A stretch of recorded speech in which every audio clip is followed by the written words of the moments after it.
So I have shared two moments of wonderment. One in prison, where I was in a state of discomfort, which led me to pursue higher education. And the other moment of wonderment was when I was watching a performance which got me in a state of spirituality, which led me to join a community of actors trained in Grotowski's para-theatre. Now, I started to wonder what really happened. Why was I wowing? How did that happen? And, why did it happen? So here's my definition of wonderment.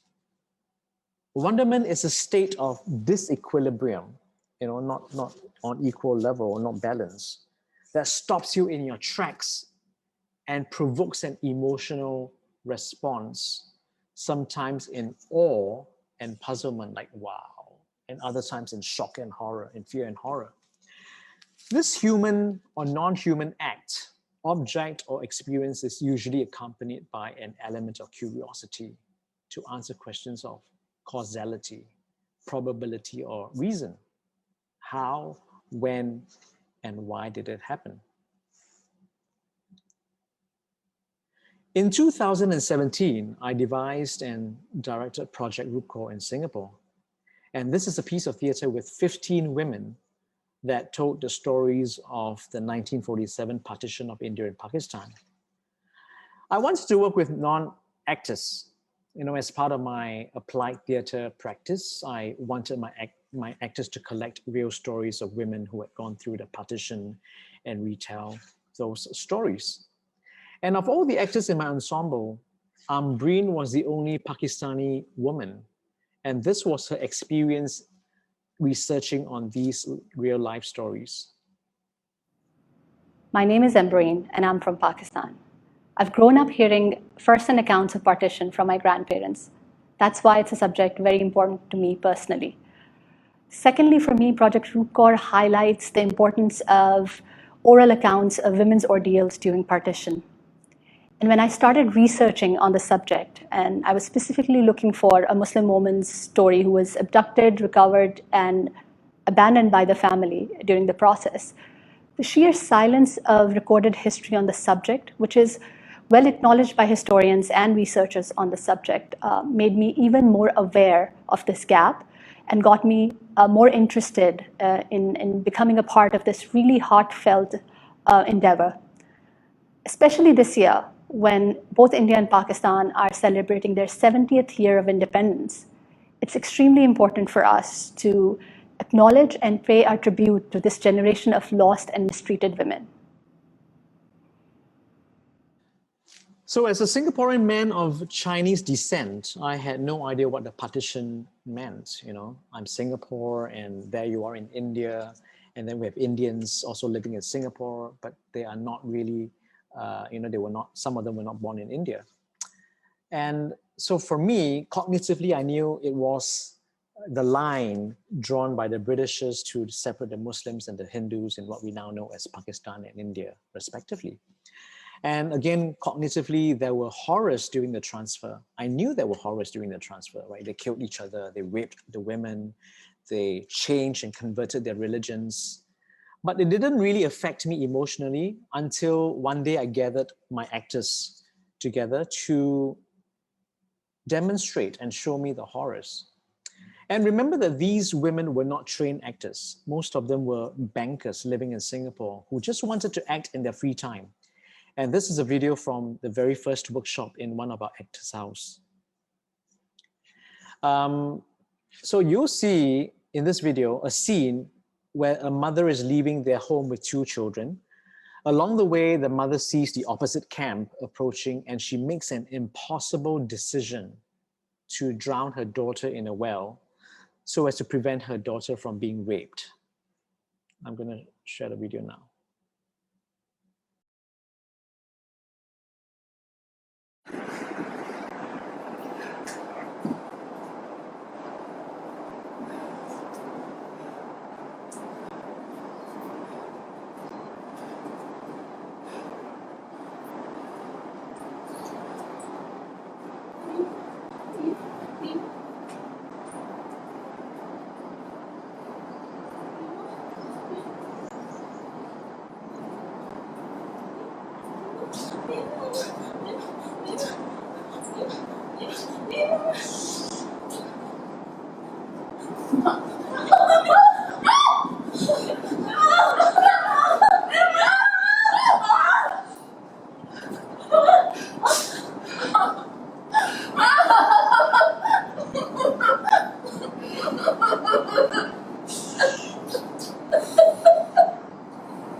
As you can see, there were no words, and the image is so strong that even today, I'm still choked up and cannot imagine this scene happening in 1947. And I was in a state of shock. And scene after scene, they improvised and acted out the horrors. I soaked it all in without judgment. I didn't do anything else but let the images and cries flow through me and affect me. I let them affect me emotionally, and I allowed myself to feel the pain and let those feelings sit inside. You know, I didn't know how to make sense of it. And even as a director, I thought this was so powerful that I didn't need words to describe it. And I knew that even as I was sitting with those feelings, I had to respond to it in a deeper way.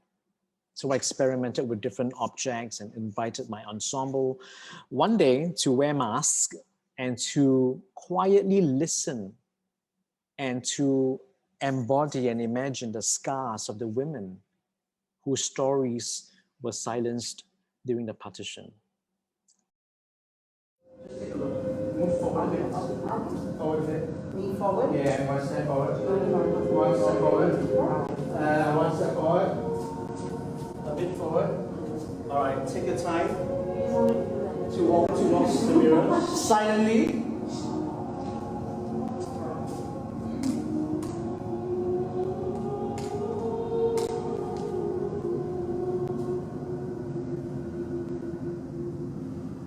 Listen to your breath and to each other's breath.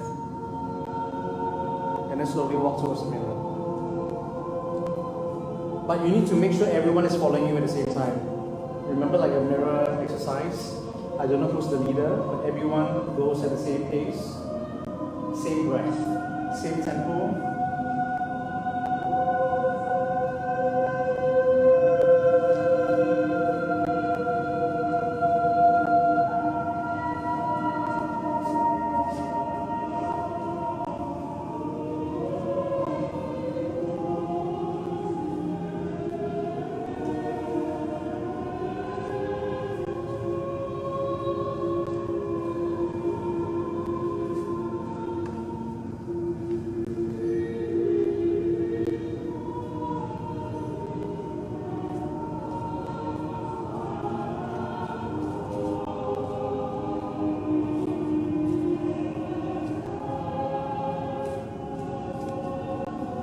Stand and look at the image of this woman looking back at you. She's not you.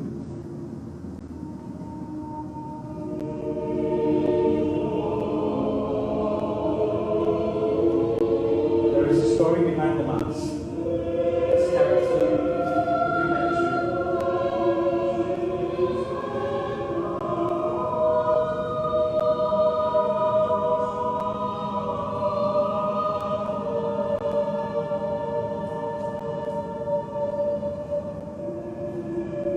There are scars on the face.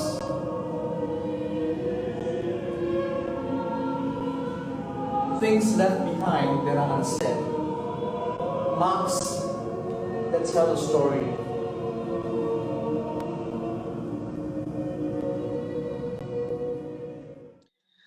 So after collecting all those stories, we performed in an outdoor space that had a colonial house built in 1949. We transformed the urban space into a rural village. We burned roti to simulate the smells of cooking before the show. We hung laundry out to dry, and we were next to a forested area and had sounds of birds, monkeys, and crickets to add to the natural ambiance of the village space. You know, I wanted to my audience to enter this space thinking that they are really entering an Indian village. Remember, I'm coming from urban Singapore, so we are very different from where you are coming from. And we don't really have that kind of rural setting. So I wanted them to enter this space with all the senses awakened. And to some extent, it was like me entering that cathedral, watching the Fool's Mass when I was in New York. And this time I wanted my audience to experience India in 1949, 2 years after the partition.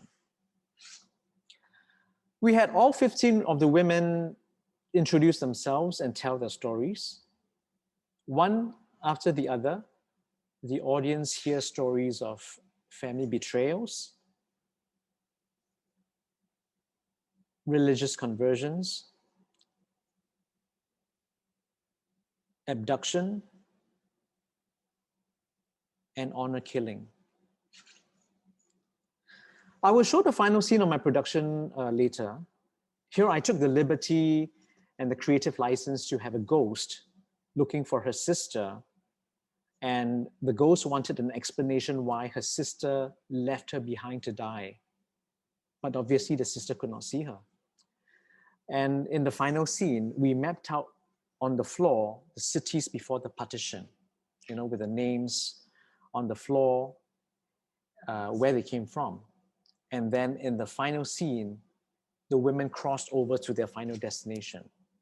And they turned to the audience, and together, collectively, they say, "I am Roop Kaur," symbolizing the erasure of their own identities and their own histories, blurring into a collective and non-existent identity called Roop Kaur. Here's the video. मैं भी अटारी से हूँ, मेरा नाम फरजाना है और मैं भी अटारी से हूँ। मेरा नाम फरजाना है और मैं भी अटारी से हूँ।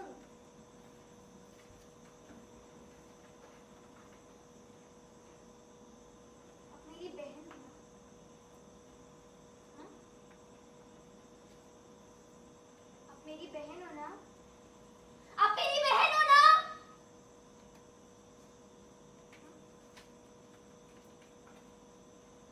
मुझे छोड़ के चले गए थे ना? अब मुझे छोड़ के चले गए थे ना? वापस क्यों नहीं आए? हाँ? वापस क्यों नहीं आए? वापस क्यों नहीं आए?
there's still quite a lot to this video, so I'm just going to continue with that. And now, how is this relevant to you as you are beginning your journey as an artist?